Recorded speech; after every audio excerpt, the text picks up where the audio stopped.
ब्रह्मजयाची ये बोधेची पावत, ब्रह्मजयाची ये बोधेची पावत, हे जगी शाश्वत गुरुमूर्ती बाजीराव हे जगी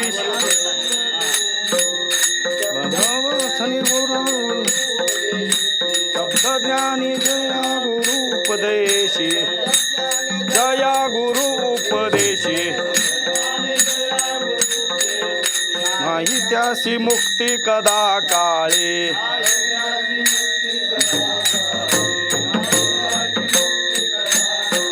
संसारी तरुण सुखाशी तारिते, तरुण शिष्याशी तारिते, तरुण शिष्याशी संसारी तरुण शिष्याशी, तेची मानी जेते गुरु एक, तेची मानी जेते गुरु, तेची काम क्रोध लोभ जे होती, काम क्रोध लोभ जे कान शिवती,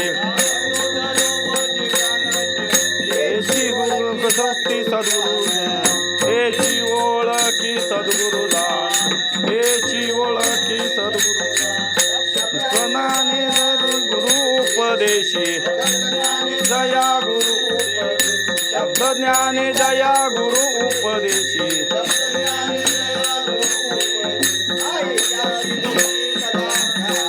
नाही त्याची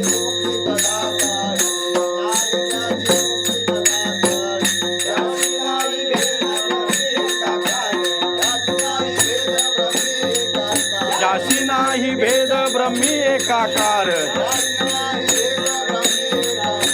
हे ज्ञानेश्वर तेची गुरु,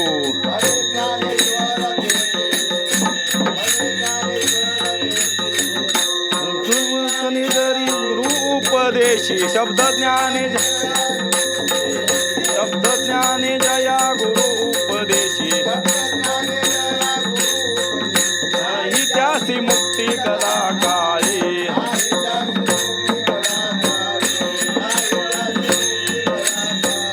विठोबा रखुमाई, जय जय विठोबा रखुमाई, जय जय विठोबा रखुमाई, जय जय विठोबा रखुमाई, जय जय विठोबा रखुमाई, जय जय विठोबा रखुमाई, जय जय विठोबा रखुमाई, जय जय विठोबा रखुमाई, जय जय विठोबा रखुमाई.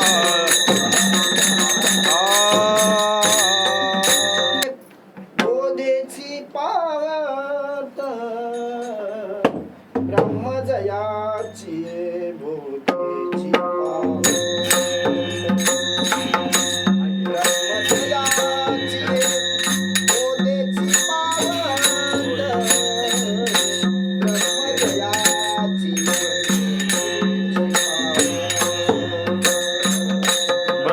ब्रह्मजयाची बोधेची पावत, ब्रह्मजयाची बोधेची पावत,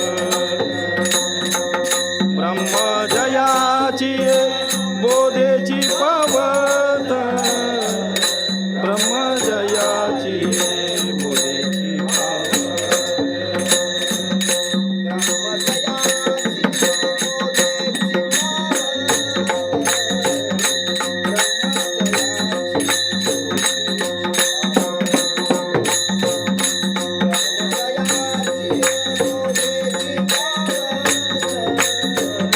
ब्रह्मजयाची बोधेची पावत,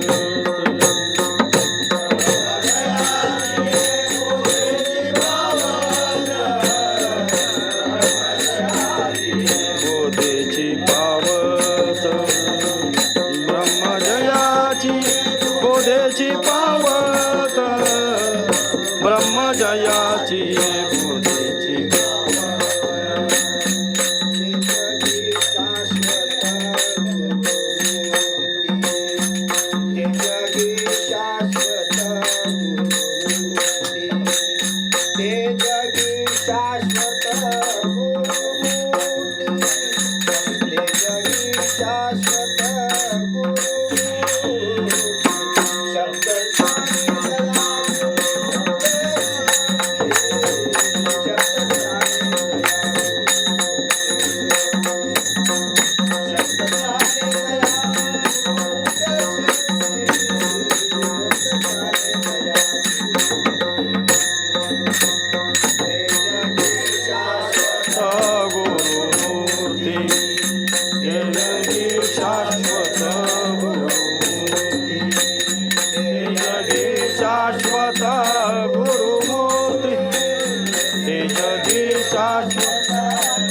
हरी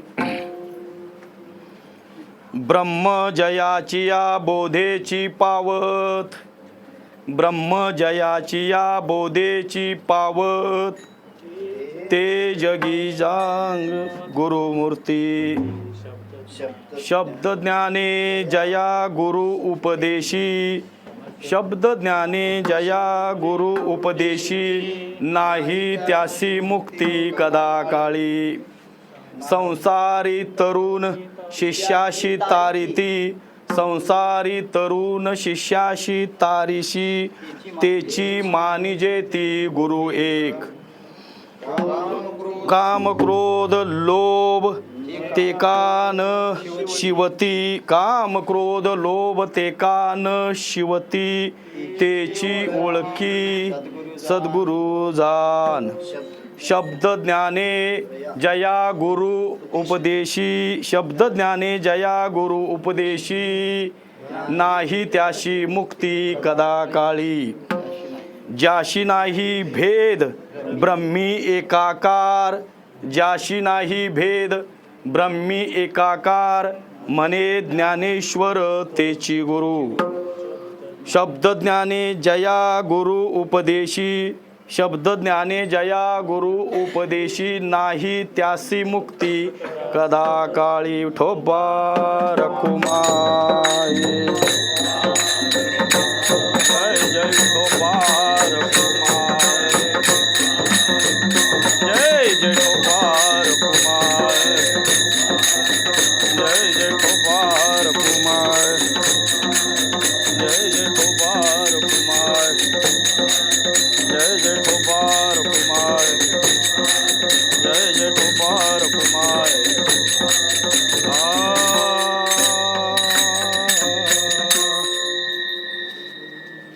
प्रस्तुत प्राप्त प्रसंगी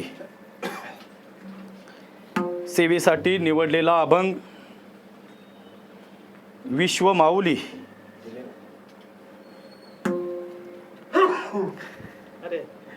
ज्ञानोबरायांच्या गात्यातील 5 चरणाचा अभंग आहे. ज्ञानोबराय या अभंगाच्या माध्यमातून तुम्हा आम्हा सामान्य यच्चे यावत जीवाला सद्गुरूंची महती प्रतिपादन करतात. किंबहुना सद्गुरूंची लक्षणं प्रतिपादन या अभंगाच्या माध्यमातून ज्ञानोबरायांनी केलेले आहेत. नेमकं सद्गुरू कुणाला म्हणायचं, सद्गुरूंच्या बोधानं शिष्याची काय अवस्था होते, नेमके सद्गुरू ओळखायचे कसे, असं या अभंगाच्या माध्यमातून ज्ञानोबरायांनी तुमच्या आमच्या समोर आपला अनुभवातून भाव प्रतिपादन केलेला आहे. वास्तविक पाहिलं तर अभंग तुम्हा आम्हा सर्वांना नौका आहे. मीही कधी ऐकलेला नाही कुणाच्या मुखातून किंवा गात्यात सुद्धा कधी पाहिलेला नाही. सहज योगायोगान शरद महाराजांच्या वाचनात आला आणि त्यांनी सांगितलं की हा एक अभंग गुरुपौर्णिमेच्या निमित्तानं योग्य आहे. मग बाजीरावची आमची थोडीशी त्याच्यावर चर्चा झाली, बाबा तू कीर्तन कर अभंगावर बघूया म्हणून. पण नेमकी परिस्थिती अशी झाली की आज शक्यतो इथं कीर्तन करायचं नाही असं ठरलं, तर कारण गावातच मंदिरात मामदा आहे तिथं कीर्तन सेवा आहे असं समजलं. मग इथलं कॅन्सल करूया म्हटलं, इथं आपण प्रवचनं करायची असा ठरलेलं होतं. पण आले देवाजीच्या मना तेथे कोणाचे चाले ना, तद्वज्ञानं सद्गुरूंच्याच कृपेनं या ठिकाणी या अभंगावर थोडंसं चिंतन करायचं आहे. ज्ञानोबराय, तुकोबराय, नाथ महाराज, नामदेवराय आदी संत वाङ्मयाचा जर आपण अभ्यास केला तर आपल्या लक्षात येतं की सर्व संत महात्म्यांनी तुम्हा आम्हा सामान्य जीवाला जो उपदेश केलेला आहे तो उपदेश करण्याच्या पाठीमागचा त्यांचा जो उद्देश ऐकू तुम्ही आम्ही या जन्ममरणाच्या बंधातून सुटावं, हा एकमात्र उद्देश आहे संत महात्म्यांचा. पण आम्ही आपापल्या परीनं जसा काय त्याचा भाव वर्णन करायचा तसा करत आलोय. ज्याचा त्याच्या भावानं त्याचा अर्थ आम्ही आपल्या जीवनाशी निगडीत केलेला आहे. पण संत महात्मे शास्त्र जे काय प्रतिपादन शास्त्रानं संत महात्म्याने केलेलं आहे त्या पाठीमागचा एकमात्र उद्देश आहे की जीवाला या संसार दुःखातून बाजूला करायचं आणि त्या स्वरूपापर्यंत जीवाला कसं नेता येईल त्यासाठी रात्रंदिवस तळमळ संतांची आहे. बुडत हे जन न देखवे डोळा येतो कळवळा म्हणून या संत महात्म्यांच्या ठिकाणी कळवळ आहे, तळमळ आहे आणि त्या तळमळीनं त्यांनी तुमच्या आमच्या समोर जे काय ग्रंथांच्या रूपानं वाङ्मय ठेवलेला आहे तो यथार्थ जर त्याचा आपण अभ्यास केला तर लक्षात येईल. किंबहुना नुसता मनानं अभ्यास करून चालणार नाही तर सद्गुरूंच्या मुखातून श्रवण केलं तर निश्चितच त्याची प्रचिती आल्याशिवाय राहणार नाही. आणि तद्वज्ञाने ज्ञानोबरायांनी या अभंगाच्या माध्यमातून 5 चरणाच्या माध्यमातून तुम्हा आम्हा सामान्य जीवाला सद्गुरूंची लक्षणं या अभंगाच्या माध्यमातून प्रतिपादन केले आहे. ज्ञानोबराय म्हणतात ब्रह्मजयाचे बोधेची पावत ते जगी शाश्वत गुरुमूर्ती. ते परब्रह्म ज्याच्या बोधानं प्राप्त होतं, ज्यांनी बोध केल्यानंतर जे परब्रह्म प्राप्त होतं ते बोध करणारे कोण महाराज म्हणतात तर त्याची जगी शाश्वत गुरुमूर्ती. शाश्वत शब्द माऊलीने वापरला आहे. गुरुमूर्ती कशी आहे तर ती शाश्वत गुरुमूर्ती आहे. पुढं महाराज म्हणतात ब्रह्मज्ञानी जया शब्दज्ञानी जया गुरु उपदेशी शब्दज्ञानी जया गुरु उपदेशेती नाही त्याशी मुक्ती कदा काळे. पुढं त्याच्यानंतर महाराजांनी ते पुढचं लक्षण सांगितलं सद्गुरूंचं संसारी तरुण शिष्याशी तारिती. ते स्वतः तरुण गेलेले आहेत आणि शिष्याला काय करतात या संसारातून तारून नेतात. तेची मानी जे ती गुरु एक त्यांनाच गुरु असं मानलेलं आहे. पुढच्या पदामध्ये महाराजांनी सांगितलं काम क्रोध लोभ जे का न शिवती. त्या गुरुना सद्गुरूंना काम क्रोधादी विकार स्पर्शही करू शकत नाहीत. आणि मग पुढं महाराज म्हणतात त्याची ओळखी सद्गुरू जाण. सद्गुरूंची ओळख त्याच्यातून आपण काय करायचं आहे जाणायचे आहे. आणि शेवटी महाराज म्हणतात ज्याशी नाही भेद ब्रह्मी एकाकार. ज्याच्या ठिकाणी कुठल्याही प्रकारचा भेद नाही त्या परब्रह्माच्या ठिकाणी ते कसे झालेले आहेत एकाकार झालेले आहेत. असे जे गुरु आहेत असे जे सद्गुरू आहेत त्यांच्याबद्दल ज्ञानोबराय म्हणतात म्हणे ज्ञानेश्वर तोची गुरु. महाराजांनी इथं शेवटी चकार वापरलेला आहे. ब्रह्माच्या ठिकाणी एकाकार झालेले त्यांच्या ठिकाणी कुठल्याही प्रकारचा भेद नसलेले ते आणि तेची गुरु. शब्दज्ञाने जया गुरु उपदेशिती नाही त्याशी मुक्ती कदा काळी. ध्रुवपदामध्ये हा ध्रुवपद महाराजांनी सांगितलं की शब्दज्ञाने जया गुरु उपदेशिती नाही त्याशी मुक्ती कदा काळी. फक्त हे ध्रुवपद वेगळं आहे आणि बाकीची जी 4 चरणं आहेत ती ज्ञानोबरायांनी सद्गुरूंची लक्षणं सांगितलेली आहेत. असो संप्रदायाच्या नियमाप्रमाणे त्या परब्रह्म परमात्म्याचं आपण काय करू नमन करू. पांडुरंगा करू प्रथम नमन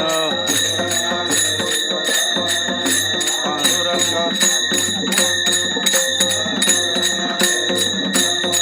दुसरे चरण संतासिया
पांडुरंगा करू प्रथम नमन दुसरे चरण संतांसिया ज्यांच्या कृपादानी कथेचा विस्तारू बाबाजी सद्गुरुदास तुका महायोग पीठे तटे भीमरथ्याम वरम पुंडरिकाय दातु मुनिंद्रे समागते तिष्ठन्तमानंद गंधम परब्रह्मलिंगम भजे पांडुरंगम मदरदयी सद्गुरु जेने तारिलो हा संसार पुरू म्हणून विशेष अत्यादरू विवेकावरी असो. यथामध्ये यथावकाश आजचं सेवेचं प्रवृत्तीनिमित्त आपल्या सर्वांना श्रुत आहे. आज आपल्या साधकांच्या दृष्टीनं आजचा जो दिवस आहे तो अगदी भाग्याचा आहे. आजची ही गुरुपौर्णिमा आहे, किंबहुना तिला व्यास पौर्णिमासुद्धा म्हणलेलं आहे. कारण आजच्या दिवशी भगवान व्यास महर्षींचा जन्म झाला. तो आजचा दिवस मला वाटलं सर्वत्र गुरुपौर्णिमा म्हणून साजरा केला जातो. व्यासांची पूजा केली जाते आणि व्यासांच्या पूजेच्या निमित्तानंच आपल्या सद्गुरूंची पूजा करण्याचा आजचा हा दिवस आहे.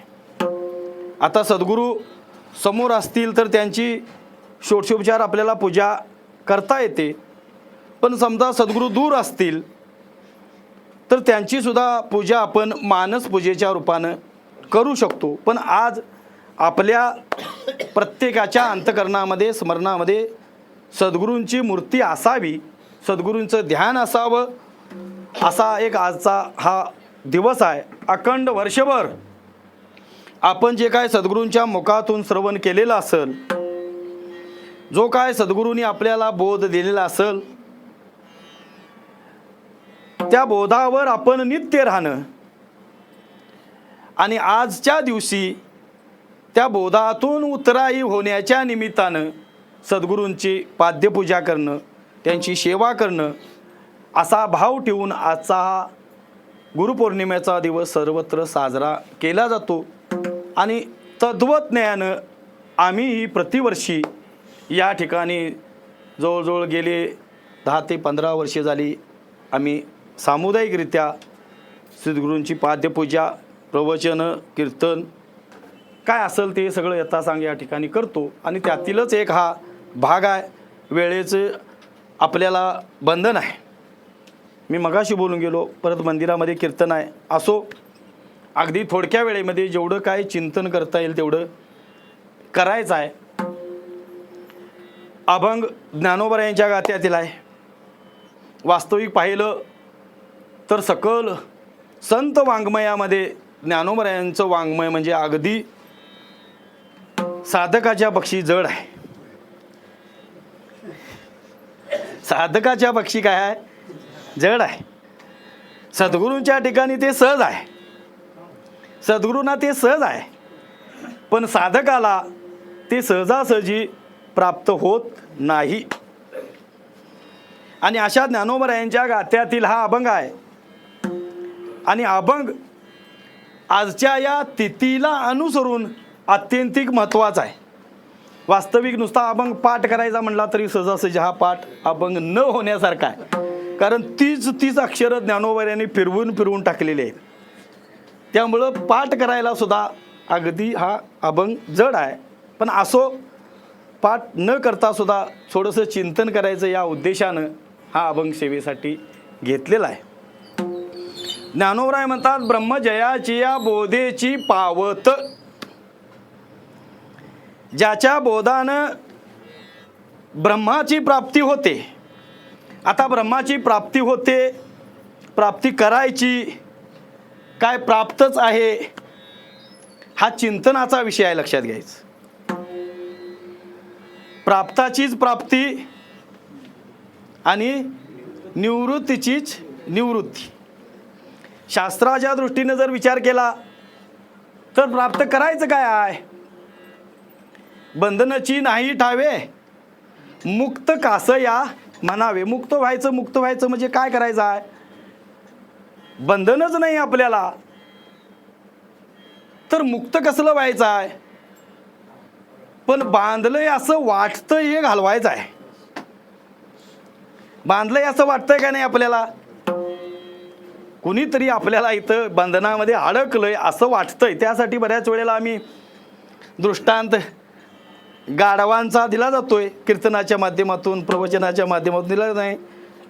तो बेलदार जो गाढवं पाळणारा असतो तो सगळ्यांना दृष्टांत माहिती आहे, अगदी सहज थोडक्यात सांगून जातो.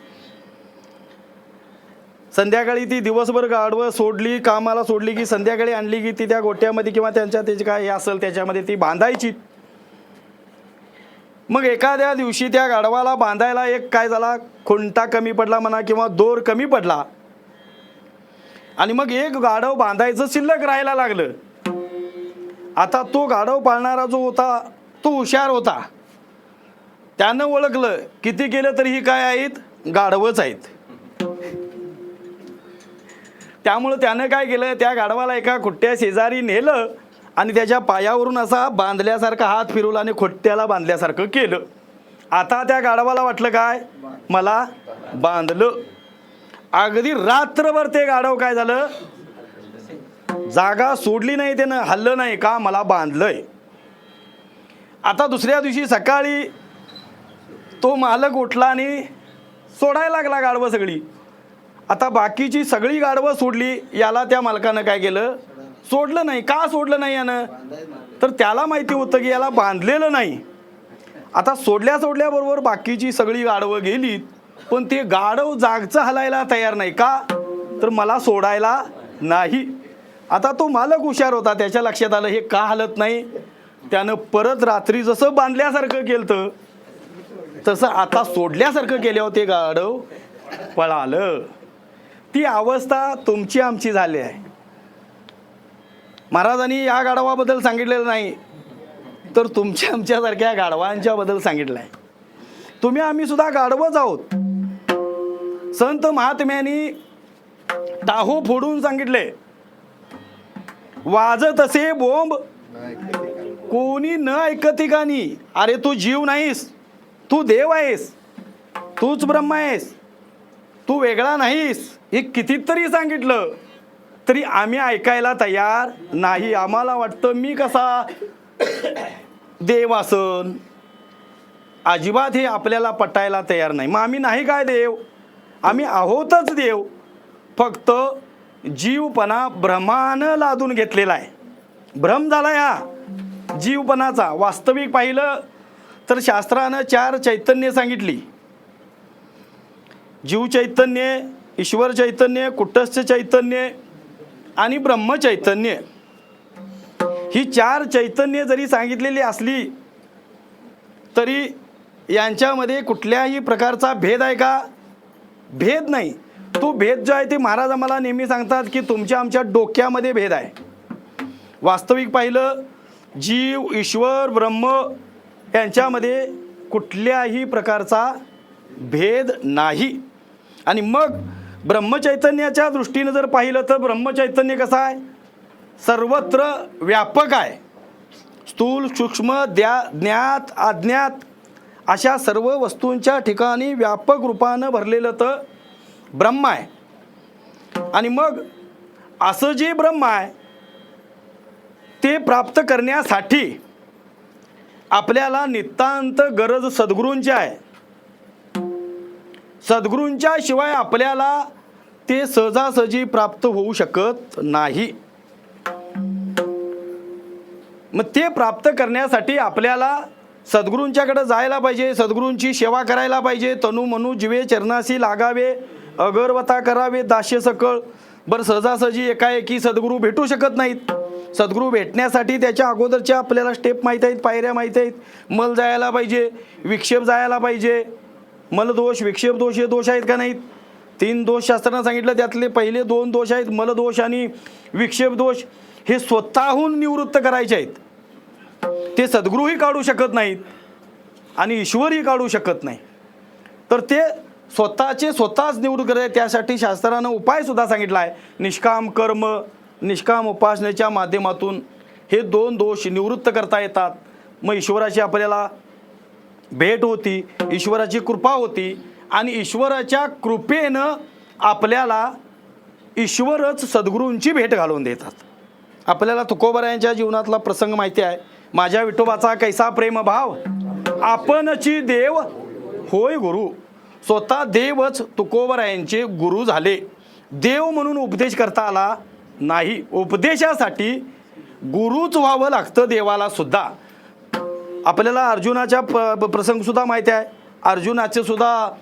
अर्जुनाला बोध करत असताना देव म्हणून केला नाही, तर अर्जुनाचे काय झालेत, ते गुरु झालेत. सखा म्हणून सुद्धा बोध केला नाही किंवा तो आत्ते भाऊ म्हणून सुद्धा बोध करता आला नाही, तर त्यासाठी देवाला गुरुच व्हावं लागलं.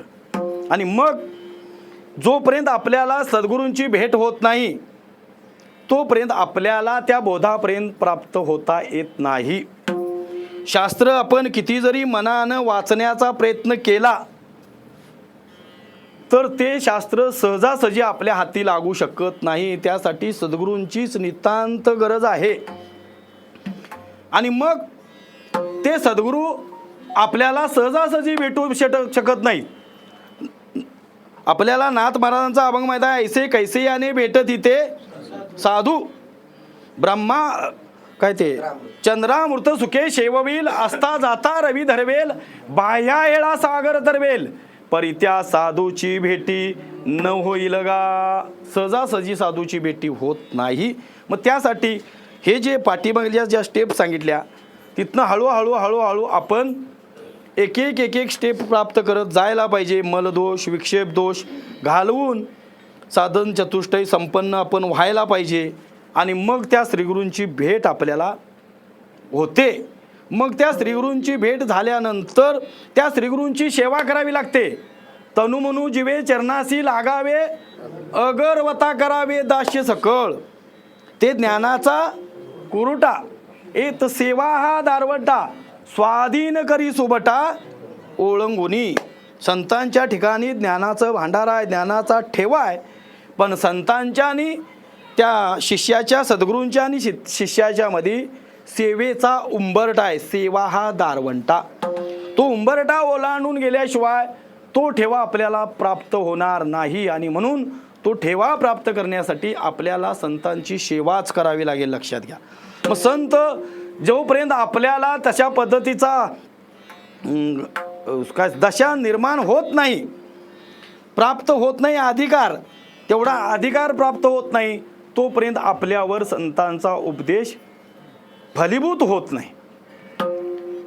आपल्याला त्यासाठी विचारसागरामध्ये सुद्धा एक कथानक आलेला आहे. थोडक्यात सांगतो. राजा होता, शुभसंतती नावाचा राजा होता. त्याला 3 मुलं होती. आपण बऱ्याच वेळेला हे ऐकलंय सर्वांनी. तत्वदृष्टी, तर्कदृष्टी आणि आदृष्टी अशी 3 मुलं होती. आता तो राजा होता, तो सामान्य नव्हता, चक्रवर्ती राजा होता, सर्व ऐश्वर्य संपन्न होता. पण तरीसुद्धा त्याच्या पाटील मागील जन्मीच्या पुण्याईनं म्हणा किंवा त्याला असं कळून आलं की किती जरी केलं तरी या संसारामध्ये आपल्याला सुख प्राप्त होत नाही. हा संसार नित्य दुःखाला कारणीभूत आहे. यात काही जरी केलं तरी सुख होत नाही. त्यानं आपला अनुभव घेतलाच आणि राज्यामध्ये फिरून इतर सगळ्या आपल्या राज्यातल्या मंडळींचा सुद्धा अनुभव घेतला की खरोखर यामध्ये कुणालाही सुख होत नाही.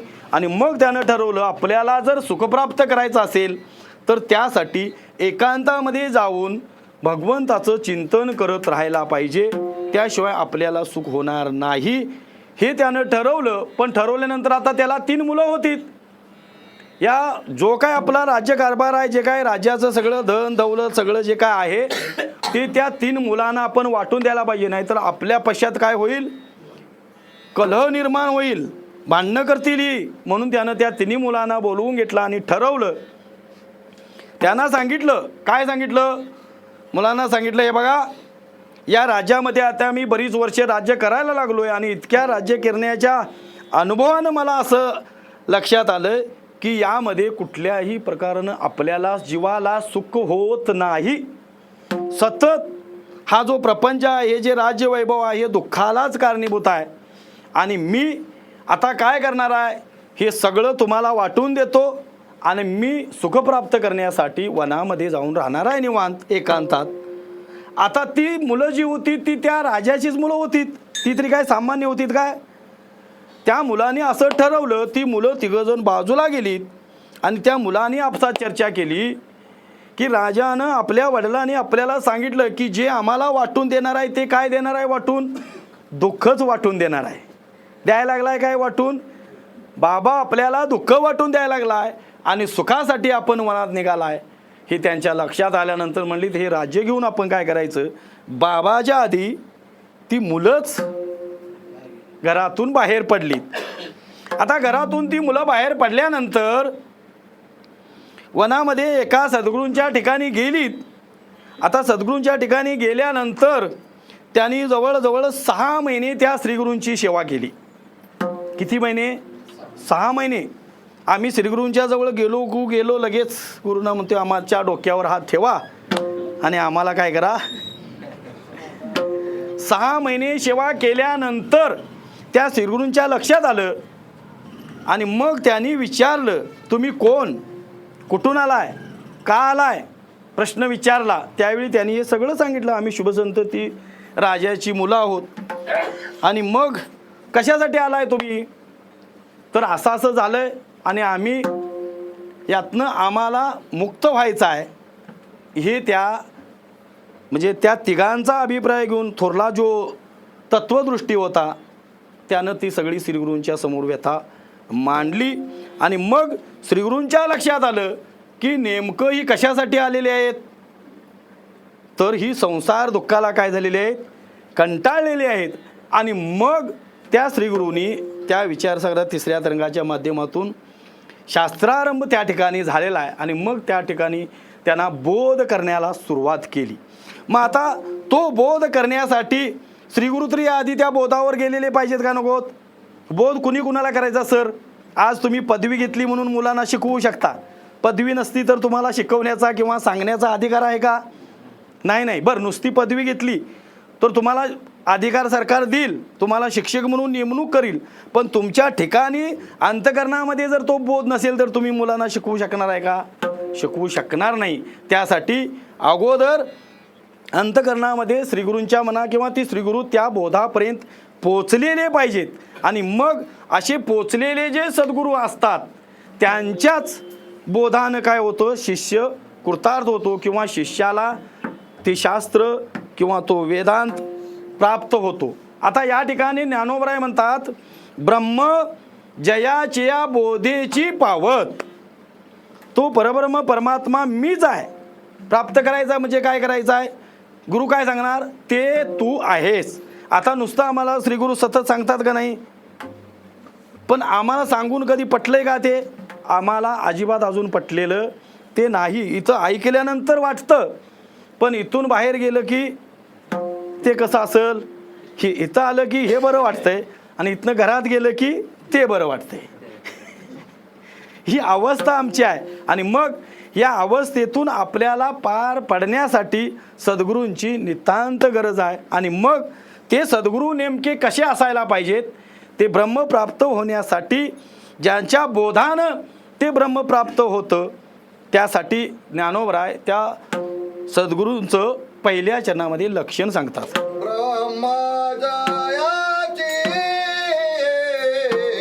बोधेची पावत,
ब्रह्मजयाचिया बोधेची पावत ते जगी जाण दे जगी शाश्वत गुरुमूर्ती.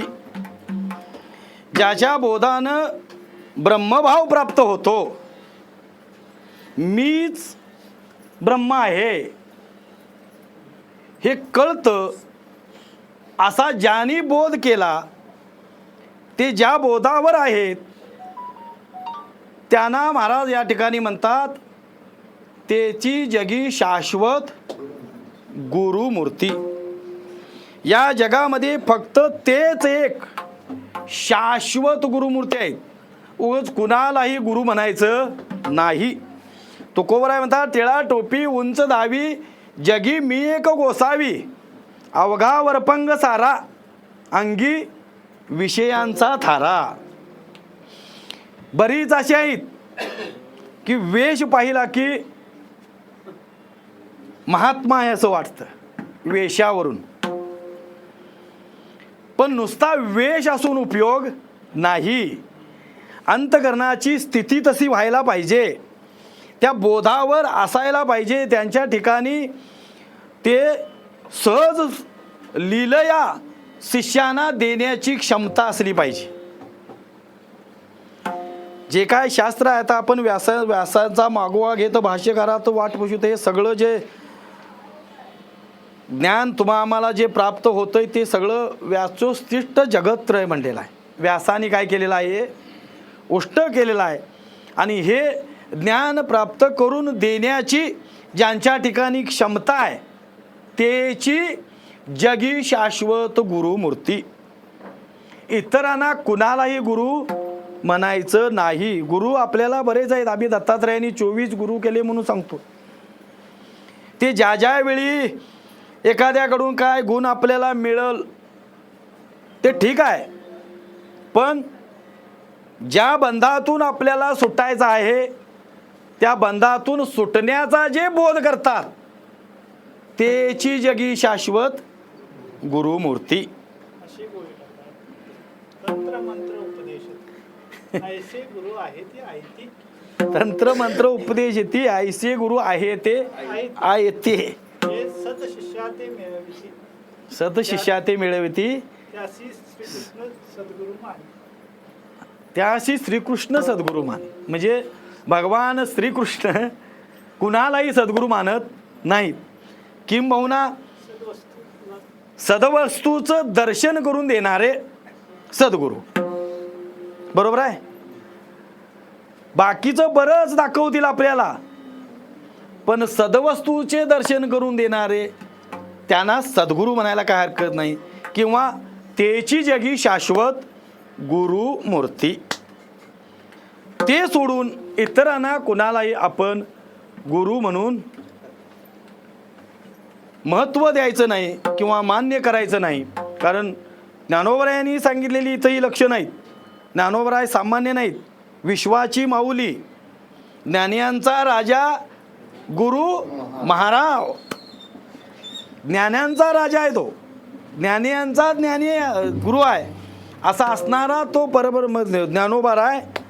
त्यांनी या अभंगाच्या माध्यमातून हे लक्षण घातलेलं आहे. लक्षात घ्यायचं, कुणीतरी एऱ्या गाबाळ्यानं हे लक्षण घातलेलं नाही.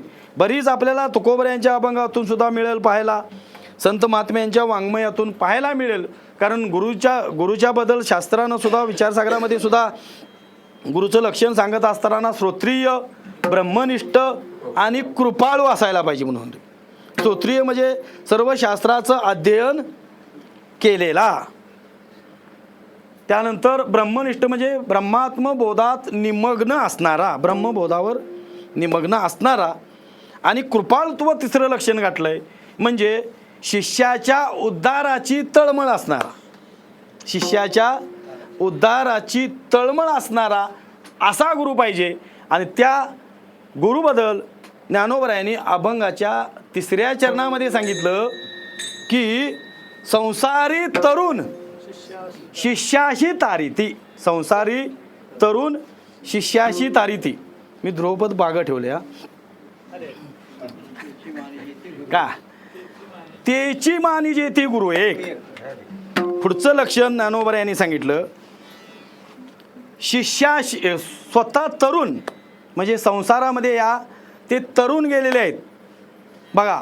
कारण बुडत हे जन न देखवे डोळा, येतो कळवळा म्हणून या संतांचे अवतार झाले. तुम्हा आम्हा याची आवड जीवाला या जन्ममरणाच्या बंधातून काढण्यासाठीच.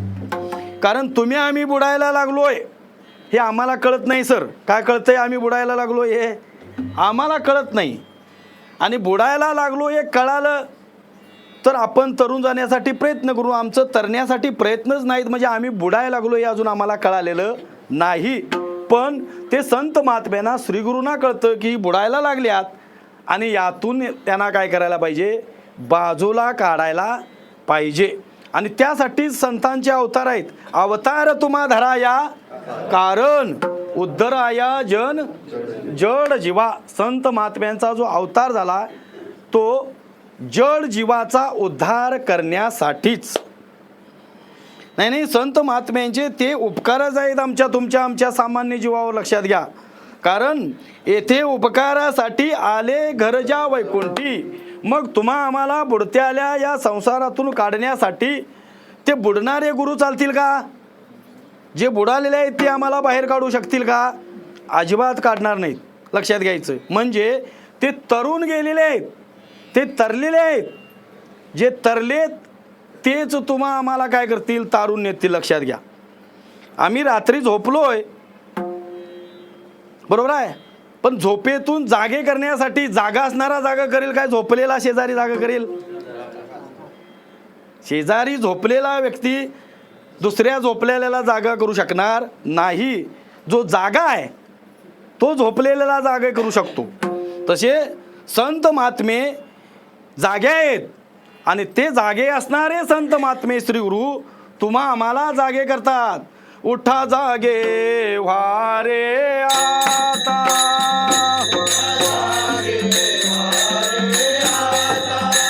मरण करा पंढरीनाथा,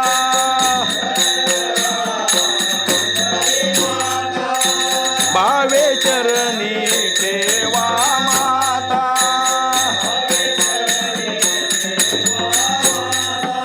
सुखवी व्यथा जन्माच्या,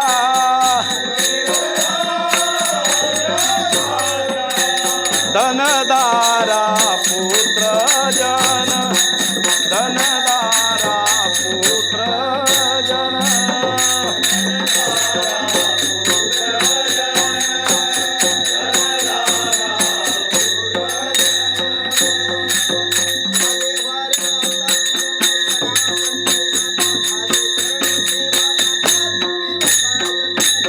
उठा जागे वारे आता जरा पंढरी, भावे चरणी ठेवा माता, चुकवी व्यथा जन. जे जागे आहेत ते झोपलेल्यांना जागे करू शकतात. व्यवहारातलं जागं करणं वेगळं आणि स्वरूपाच्या ठिकाणी जागं करणं वेगळं आहे. व्यवहारातनं काय महाराज आम्हाला नेहमी सांगतात, गुरुवर्य महाराज नेहमी सांगतात की व्यवहारात आपलं कर्म जाग करतेच आपल्याला, त्यासाठी कोणी दुसऱ्यानं जाग करायची गरज नाही.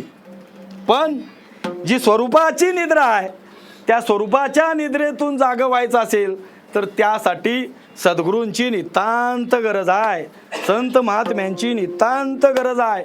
संत महात्मे सद्गुरूंच्या शिवाय स्वरूपाच्या निद्रेतून जाग करणारं दुसरं कोणीही नाही. मग असे जे स्वतः स्वरूपाच्या ठिकाणी जागे असणारे जे श्रीगुरू आहेत, जे तरुण गेलेले श्रीगुरू आहेत, तेच तुम्हा आम्हा शिष्यांना तारून नेतात.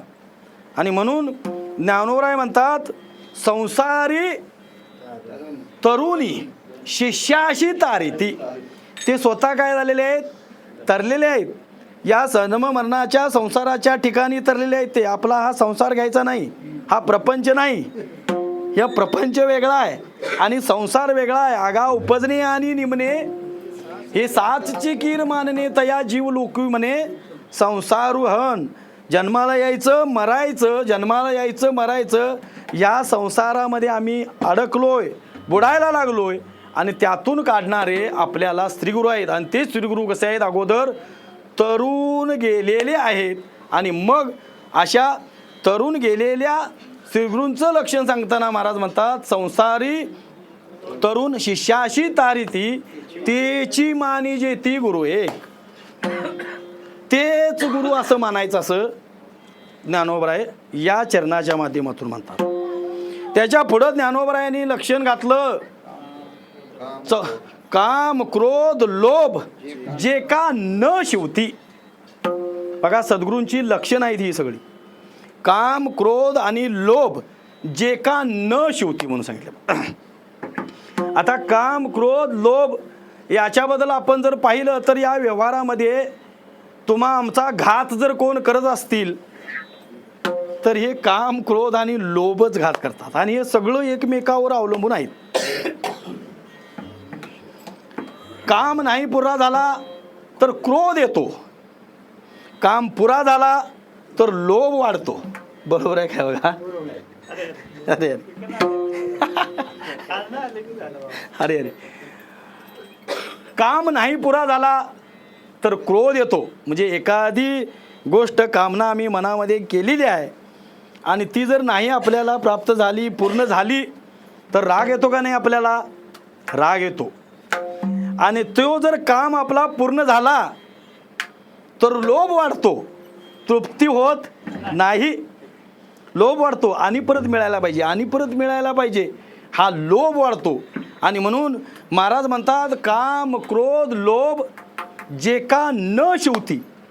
आता तुमच्या आमच्या ठिकाणी हे काम क्रोध आहेत का नाहीत?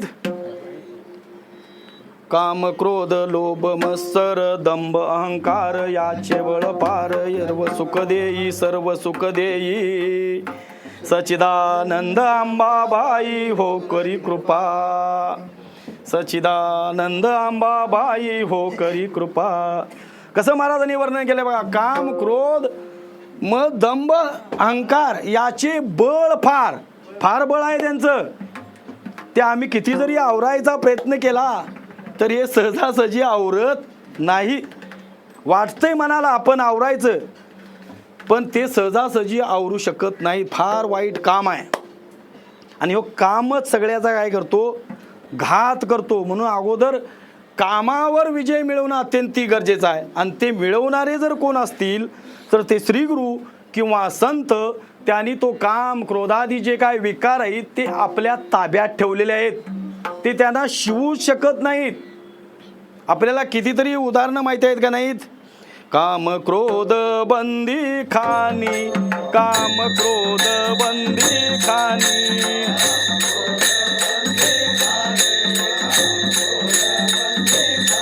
तुका मने दिले दोन्ही, तुका मने दिले दोन्ही,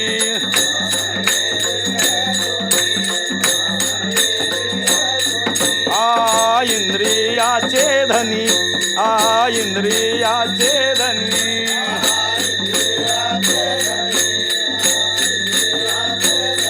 आम्ही झालो गोसावी,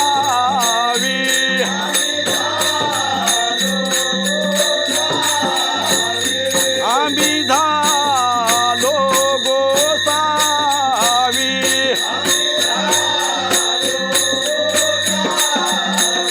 गरजू हारीचे पवाडे, गरजू हारीचे पवाडे, गरजू हारीचे पोवाडे, गरजू हारीचे पोवाडे.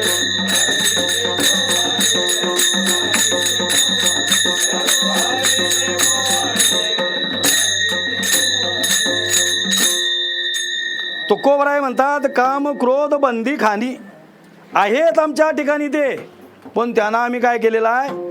बंदीखान्यात घातलेला आहे, बांधून घातलेला आहे. ते वर उपाळून येऊ शकत नाही. तुका म्हणे दिले धनी दोन्ही, इंद्रियांचे धनी आम्ही झालो गोसावी. संत महात्मे श्रीगुरु इंद्रियांचे धनी आहेत, आम्ही आमची इंद्रिय धनी आहेत. बरोबर आहे का नाही? इंद्रिय त्यांनी ताब्यात ठेवलेले आहेत आणि आम्ही इंद्रियांच्या ताब्यामध्ये आहे. इंद्रिय म्हणेल तिकडं आम्ही सुसाट. म्हणजे हे जे काम क्रोधादी विकार आहेत ते ताब्यात ठेवणं अत्यंतिक गरजेचं आहे. पण ते सहजासहजी ताब्यात राहू शकत नाहीत, लक्षात घ्या. त्यासाठी आपल्याला तप आहे, त्यासाठी आपल्याला वेळ खर्च करावा लागेल. त्यासाठी नित्य या परमार्थात राहायला पाहिजे. भगवंताचं नामस्मरण नित्य राहायला पाहिजे, सतत घडायला पाहिजे, सातत्य यामध्ये घडायला पाहिजे. तर आपण त्या काम क्रोधावर विजय मिळवू शकतो. अशी कितीतरी आपल्याला उदाहरण माहिती आहे. त्या खेळियामध्ये सांगितलं आहे, खेळिया माझी एक हानम्या शहाणा, न पडे काम व्यसनी रे. कामची नाही ते कोदची कैसा, ते कैसे भांडण रे. रामागड्याची आवड मोठी म्हणून लंके पेले रे. ऐक खेळिया तुझं सांगितले, ऐशे जाणून तू खेळ खेळ रे. आता ह्यो खेळ आहे, आम्ही खेळायला लागलोय, पण कसं खेळायला लागलोय न जाणता. जाणलेलं नाही आपण हा खेळ, म्हणून जाणून खेळ कळणं अत्यंत गरजेचं आहे. आणि म्हणून ह्या काम क्रोधावर विजय मिळवणं अत्यंत गरजेचं आहे. आणि असे विजय मिळवणारे जर कोण असतील तर ते श्रीगुरु आहेत. ज्ञानोबराय म्हणतात, काम क्रोध लोभ जे का न शिवती, शिवतच नाही ते त्यांना, अजिबात त्यांच्या जवळच ते जात नाहीत. आणि मग महाराज म्हणतात, तेची ओळखी सद्गुरु जाण.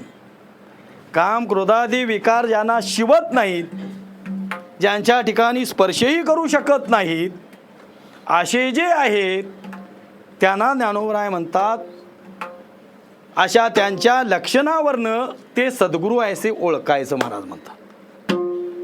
म्हणजे सद्गुरू ओळखण्याची त्यांनी काय सांगितली, खूण सांगितली. आणि मग अशी लक्षणं सांगत सांगत सांगत ज्ञानोबराय शेवटच्या चरणामध्ये श्रीगुरूंचं लक्षण सांगतात की ज्याशी नाही भेद ब्रह्मी एकाकार. आता तुमचं आमचं सगळं जे जीवन आहे ते भेदातलं आहे, बरोबर आहे का नाही? भेदाशिवाय आमच्या डोक्यात काय बसलेलंच नाही. हे व्यावहारिक भेद सोडाच, पण शास्त्रानं 5 प्रकारचे भेद सांगितले. काय काय सांगितलं महाराज? जीव जीवाचा, जीव ईश्वराचा, जीव जडाचा, जड ईश्वराचा आणि जड जडाचा. 5 प्रकारचे भेद सांगितले. आता हे जे भेद आहेत, हे भेद सगळे दुःखास कारणीभूत आहेत. वास्तविक पाहिलं तर तुम्ही आम्ही व्यवहारामध्ये सुद्धा जे काय भेद करतो ते भेद सुद्धा सगळं कसं काय आहेत? दुजे जवजव घडे तव तव संसार भय जोडे. भीती आहे, दुःख आहे भेदाच्या ठिकाणी, म्हणून भेद पूर्ण घालवणं अत्यंतिक गरजेचं आहे. कारण या जन्ममरणाच्या भेदामुळंच तुम्ही आम्ही या जन्ममरणाच्या बंधात अडकलोय. कारण हा जो आपल्याला हे जे शरीर मिळालं किंवा हे जे जन्म आपल्याला जे मिळालं, या संसार दुःखास कारण जर काय असेल तर काय आहे? शरीर आहे, बरोबर आहे. शरीरास कारण पाप पुण्य, पाप पुण्यास कारण धर्माधर्म म्हणजे रागद्वेष, रागद्वेषाच कारण अनुकूल प्रतिकूल ज्ञान, अनुकूल प्रतिकूल ज्ञानास कारण काय असेल तर भेद ज्ञान, आणि भेद ज्ञानास कारण स्वस्वरूपाचं अज्ञान. म्हणजे ज्या भेदामध्ये आम्ही अडकलोय ते कशामुळे अडकलो? आत्मस्वरूपाच्या अज्ञानामुळं. आता उलटं घ्यायचं ना, आत्मस्वरूपाचं अज्ञान गेलं की भेद गेला, भेद गेला की अनुकूल प्रतिकूलता गेली, अनुकूल प्रतिकूलता गेली की रागद्वेष गेला, रागद्वेष गेला की पाप पुण्य गेलं, आणि पाप पुण्य गेलं की मग काय राहिलं? काय शिल्लक? तुका म्हणे आम्ही झालो अग्निरूप लागून येदी पाप पुण्य अंगा. म्हणजे या सगळ्या दुःखाला कारण जर काय असेल तर भेद आहे. आणि हा भेद ज्यांच्या ठिकाणचा पूर्ण गेलेला आहे,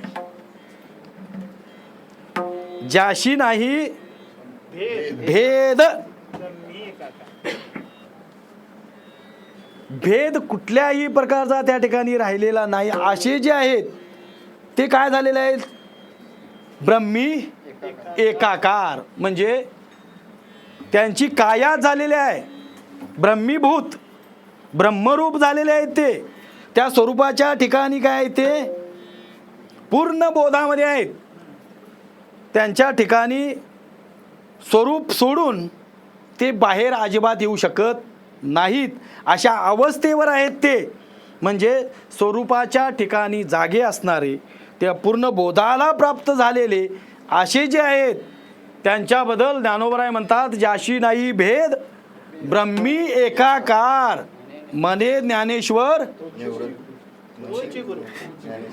म्हणे ज्ञानेश्वर तेची गुरु. ही सगळी लक्षणं सांगितलीत. पहिल्या चरणामध्ये सांगितलं ब्रह्मजया पावत बोधेची पावत, म्हणजे ज्याच्या बोधानं ब्रह्मप्राप्ती होती ते सद्गुरू. परत सांगितलं महाराजांनी स्वतः तरलेले आहेत, शिष्यांना तारून नेण्याची ज्यांच्याकडं क्षमता आहे ते सद्गुरू. ज्यांच्या ठिकाणी काम क्रोधादी विकार शिवत नाहीत ते सद्गुरू. आणि ज्यांच्या ठिकाणी कुठल्याही प्रकारचा भेद नाही असे जे आहेत ते स्वरूपाच्या ठिकाणी एकाकार झालेले आहेत. त्यांना जळी स्थळी काष्टी पाशानी सर्वत्र काय दिसतं हो, तो देवच परमात्मा सर्वत्र दिसतो, दुसरं काही दिसत नाही. जननो हे अवघा जनार्दन अशा अवस्थेवर गेलेले आहेत. मी वासुदेव तत्वता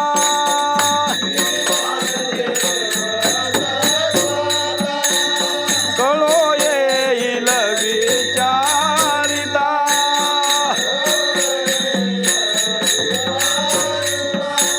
आहे ठाऊक सभागिया संता,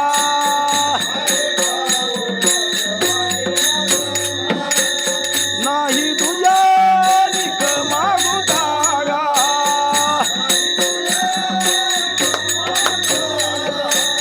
नाही देव करीतो फेरा, वासुदेव करीतो फेरा.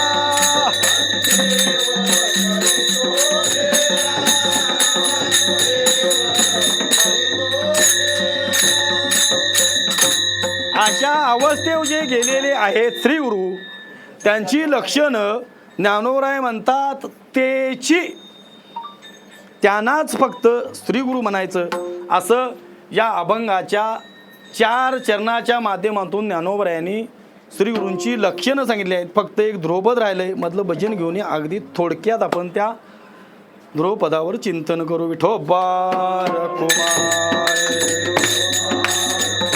जय जय ठोबार कुमार, जय जय ठोबार कुमार, जय जय ठोबार कुमार, जय जय ठोबार कुमार, जय जय ठोबार कुमार, जय जय ठोबार कुमार, जय जय ठोबार कुमार, जय जय ठोबार कुमार, जय जय ठोबार कुमार, जय जय ठोबार कुमार, जय जय ठोबार कुमार, जय ठोबार कुमार,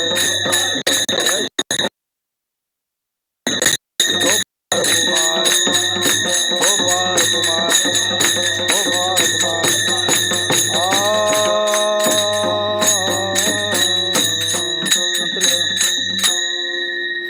असो, वेळेचं बंधन आहे, आपण नंतरच शेवटची चाल घेऊ आणि थोडक्यात आता आपल्याला आवरायचं आहे. असो, 4 चरणाच्या माध्यमातून ज्ञानोबा यांनी सद्गुरूंची लक्षणं सांगितलेली आहेत. आता जे ध्रुवपद आहे त्या ध्रुवपदामध्ये ज्ञानोबरायांनी जे लक्षण घातलंय ते शिष्याचं घातलंय. थोडक्यात काय सांगितले ध्रुवपदामध्ये? शब्द ज्ञाने जया गुरु उपदेशिती. शब्द ज्ञाने जया गुरु उपदेशिती नाही त्याशी मुक्ती कदा काळी. त्याला कदा काळी मुक्ती प्राप्त होणार नाही. कुणाला? इथं हे अत्यंतिक महत्वाचं आहे, लक्षात घ्यायचं. ज्ञानोबरायांना काय म्हणायचं आहे, संत महात्म्यांना काय म्हणायचं आहे, तो भाग आम्हाला ते कसं आहे. पण आम्हाला जे काय वाटतं त्यातून जर विचार केला तर इथं आपण असं त्याचं लक्षण लावायचं की शब्दज्ञानी जया गुरु उपदेशी. सद्गुरू जे आहेत ते सगळ्यांना उपदेश करतात. सद्गुरू संत महात्मे सगळ्यांना उपदेश करतात. त्यांच्या ठिकाणी भेद नाही, हा माझा हा परका, अजिबात भेद नाही. जसं पाऊस पडत असताना तो शेत कुठलाही पाहतो का? पाहत नाही. तद्वत ज्ञान श्रीगुरु संत महात्मे सर्वांना उपदेश करतात. उपदेश करण्याचा हेतू सर्वांच्या ठिकाणी एकच आहे. काय हेतू आहे की बुडत हे जन न देखवे डोळा. या संसार दुःखातून यांना काय करायचं आहे, बाजूला करण्याचा एकमात्र उद्देश घेऊन श्री गुरु संत महात्मे आम्हाला बोध करत असतात. पण तुम्ही आम्ही साधक म्हणा, शिष्य म्हणा, सद्गुरूंच्याकडे गेल्यानंतर सद्गुरूंच्या चरणावर आम्ही लीन झालो.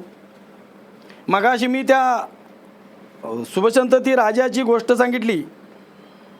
त्या सद्गुरूंनी त्या मुलांना विचारलं, तुम्ही कशासाठी आलेला आहात? त्यांनी सांगितलं काय, आम्ही संसार दुःखाला कंटाळलोय आणि आम्हाला आमच्या स्वरूपाची प्राप्ती करून द्या. आता तुम्ही आम्ही श्रीगुरूंच्याकडे गेल्यानंतर आपल्याला नेमकं काय पाहिजे हे महत्वाचं आहे. हेतवा भाव महत्वाचा आहे. आम्ही कशासाठी आलोय? आज आम्ही या ठिकाणी बरीच वर्ष झाली इथं पाठ चालू आहेत. पाठाचा उद्देश काय आहे नेमका? कोणत्या उद्देशानं आम्ही इथं आलोय? आम्हाला काय प्राप्त करून घ्यायचं आहे? काय बोध घ्यायचा आहे? आम्हाला कीर्तन करायचं आहे म्हणून आम्ही आलो इथं, प्रवचन करायचे आहेत म्हणून आम्ही आलो इथं, गायन शिकायचं आहे म्हणून आम्ही इथं आलोय का? हेतू काय आहे? हेतू अत्यंतिक महत्वाचा आहे. जे कसं आहे, संत सज्जनी मांडिले दुकान, जे जया पाहिजे ते आहे रे. भुक्ती मुक्ती फुकाच साठी, कोणी तयाकडे न पाहे रे. भुक्ती आणि मुक्ती इथं फुकट आहे. काय इथं पाठाला आल्यानंतर काय इथं आपल्याला काय पैसे वगैरे बसतात? उलट आणि इथं आईसाहेब आम्हाला पाहिजे तसं पोटभर नाश्ता आणि मिळतोय. निदान त्या हेतून तरी आम्ही तसं आम्ही या ठिकाणी पाठाला आलो किंवा श्रीगुरूंच्याकडे गेलो, संत महात्म्यांच्याकडे गेलो. जे काय तुम्ही आम्ही अध्ययन करायला लागलोय ते कशासाठी करायला लागलोय? आम्हाला प्रवचनकार व्हायचा आहे, आम्हाला कीर्तनकार व्हायचा आहे का? महत्वाचं आहे महाराज. ज्या जन्ममरणाच्या दुःखामध्ये आम्ही अडकलोय, ज्या संसार दुःखाला त्रासलोय, गांजलोय, त्या संसार दुःखातून सुटायचं आहे काय? प्रवचनकार व्हायचा आहे, कीर्तनकार व्हायचा आहे. अत्यंतिक महत्वाचं आहे, लक्षात घ्या.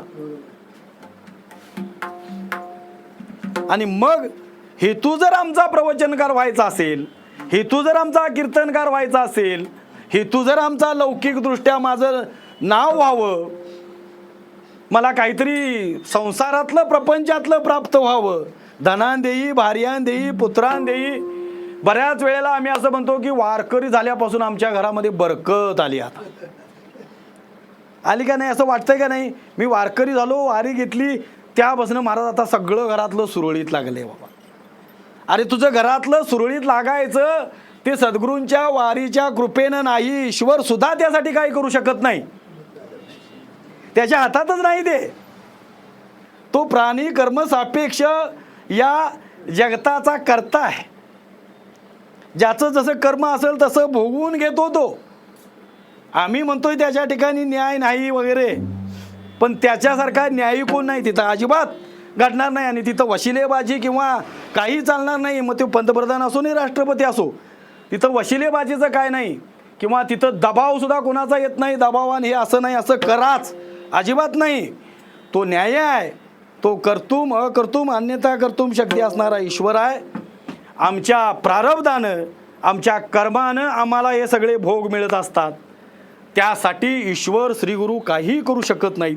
मग आम्हाला श्रीगुरूंची जर नितांत गरज असेल तर आपल्याला कशासाठी सद्गुरूंची गरज आहे? तर या जन्ममरणाच्या बंधातून सुटण्यासाठी आपण श्रीगुरूंच्याकडे जायचं आहे. या संसार दुःखाला कंटाळलो, या दुःखातून सुटण्यासाठी जन्ममरणाच्या फेऱ्यामध्ये अडकलोय ना. आणि या जन्ममरणाच्या फेऱ्यामुळं सतत दुःखाला समोर गेलोय. 13व्यामध्ये भगवंतांनी एक श्लोक घातला, इंद्रियार्थेषु वैराग्य मन अहंकार यवत जन्म मृत्यू जरा व्याधी दुःख दोषानुदर्शनम. जन्माला आलो म्हणून इतकी दुःख भोगावी लागली. कुठली कुठली दुःख? गर्भवासाचं दुःख आहे, जन्माला येताना दुःख आहे, आल्यानंतर व्याधीचं दुःख आहे, म्हातारपणाचं दुःख आहे, मरणाचं दुःख आहे. ही सगळी दुःख जन्माला आल्यामुळं भोगायला लागलोय. मग ही दुःख जर भोगायची नसतील तर या जन्ममरणाच्या बंधातून सुटावं लागेल. मरण जन्माला आलं की मरावं लागतं. मग मरायचं नसेल तर जन्मालाच न येणं हे गरजेचं आहे. आणि जन्माला न येण्याचं जी काय खूण आहे ते दाखवणारे कोण असतील तर ते श्रीगुरू किंवा संतच आहेत. मग संतांच्याकडं आम्ही कुठल्या उद्देशानं गेलो, जर आमचा उद्देश जर तो जन्ममरणाच्या बंधातून सुटायचा असेल तर निश्चित ते श्रीगुरू आपल्याला मुक्त करणारच. आणि उद्देश जर आपला काहीतरी वेगळा असेल तर आपल्याला मुक्ती मिळणार नाही. आणि हेच महाराज अभंगाच्या ध्रुवपदामध्ये सांगतात की शब्दज्ञानी जया गुरु उपदेशिती नाही त्याशी मुक्ती कदा काळी. आम्हाला जर शब्दज्ञान नुसतं प्राप्त करून जर जगाला बोलवायचं असेल तर आम्ही निश्चित बोलवू, कारण जग हे बोलणारच आहे. बरं आहे का नाही? म्हणजे शब्दज्ञानानं आम्ही जगाला खेळवू बोलवू. माझ्यासारखा कीर्तनकार कोण नाही असं वाटल, समाजसुद्धा म्हणेल, वाह करेल, पण मुक्ती अजिबात मिळणार नाही. आणि म्हणून ज्ञानोबराय म्हणतात नाही त्याशी मुक्ती कदा काळी. ज्ञानेश्वर माऊली, ज्ञानराज माऊली तुकाराम.